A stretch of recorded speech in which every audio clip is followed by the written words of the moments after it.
Thank you, Gil. And actually, it's quite interesting that Gil talked about what some of us who are old enough remember. And actually, when I look out there, I do see some old school people. Now, I'm not sure where that term came from, old school. But I imagine that if you can say you remembered 30 years ago, 40 years ago, or 50 years ago, you're old school. I just want to remind the old school people and tell the young school people a story. Now, the old school people would remember back in the day, we only had 3 channels on television. There was no cable. There was no direct television. There wasn't satellites. There was ABC, CBS, and NBC. And after the news, guess what came on television? The classic movies. I was supposed to be in bed, but I would sneak downstairs and cut on the television and watch Cabin in the Sky, Casablanca, Wuthering Heights. I mean, when Heathcliff died, I cried. And do you remember? Stella! Stella! Marlon Brando. There was even one story that I really stayed on my mind, and it was called The Nun Story. Yes. Now, many families, particularly back in the day, very religious families, a child would always go to serve in the church. And of course, if it was a female, she would become a nun. The Nun Story was about a young lady who decided to serve in the church, and in the Catholic religion, become a bride of Christ. Well, this story talked about this young lady as she went about her journey. She was a missionary in Congo. And then also when she was in training, she worked in a insane asylum.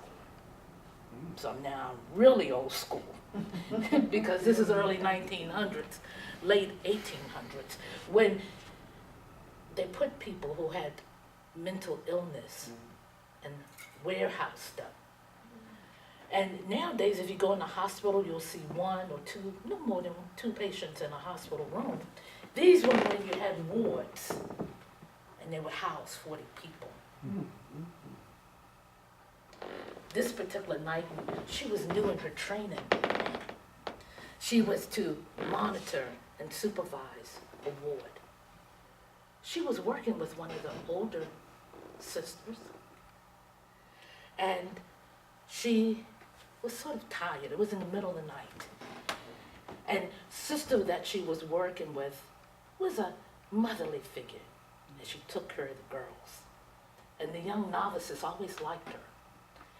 And the older sister told the nun, and I'll call her name Margaret, why don't you go out and take a break, and I'll watch the ladies.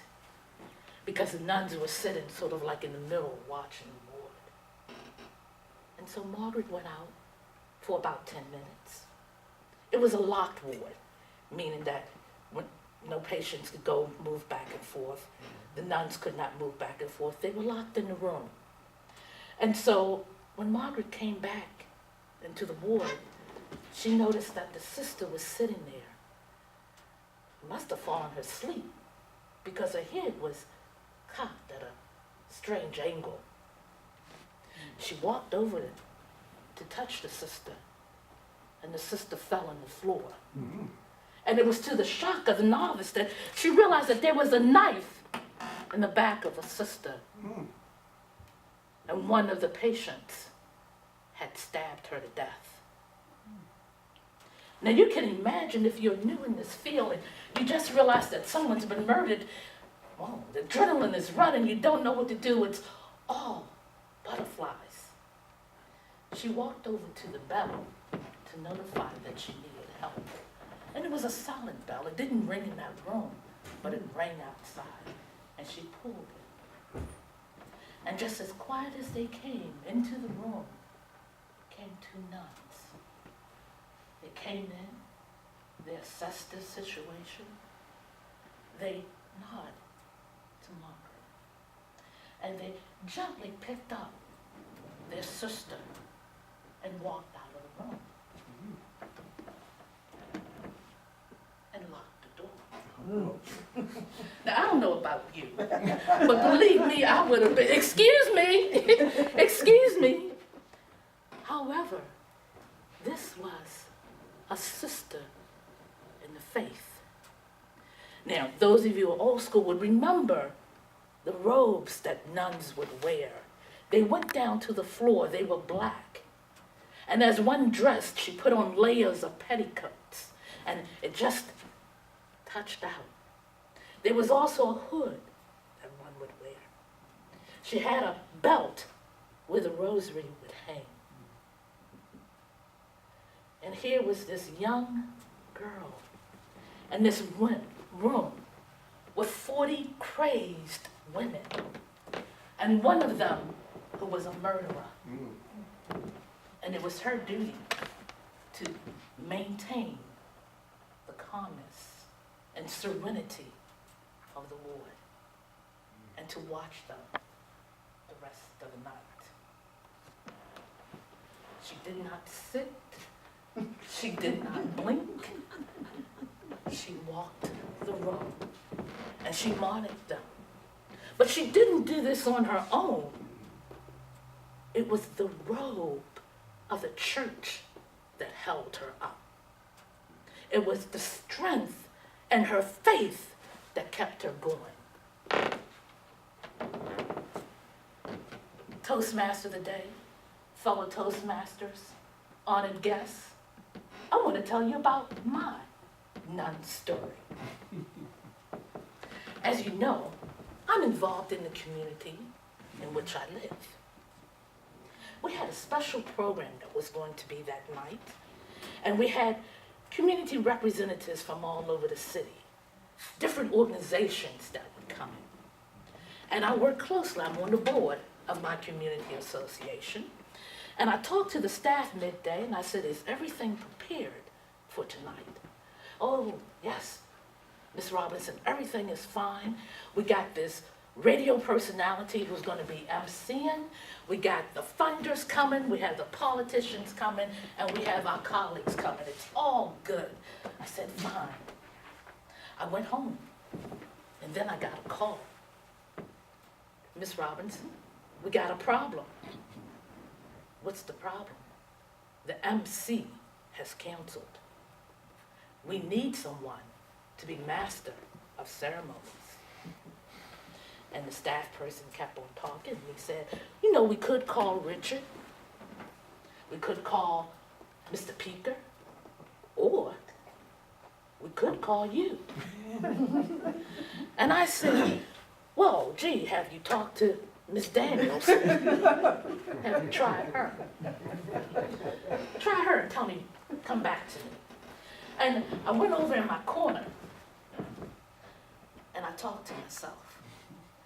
And I said, self, now you spent all these years in Toastmasters. What have you spent it for? This is the opportunity for you to step forward. And so I called back to the office and I said, I'll do it. What did I have to do? I had to be masters of ceremony. Well, I've been Toastmaster of the day at the meetings. I know how to do that. I know how to run the meeting and call on people. I would have to introduce the different participants.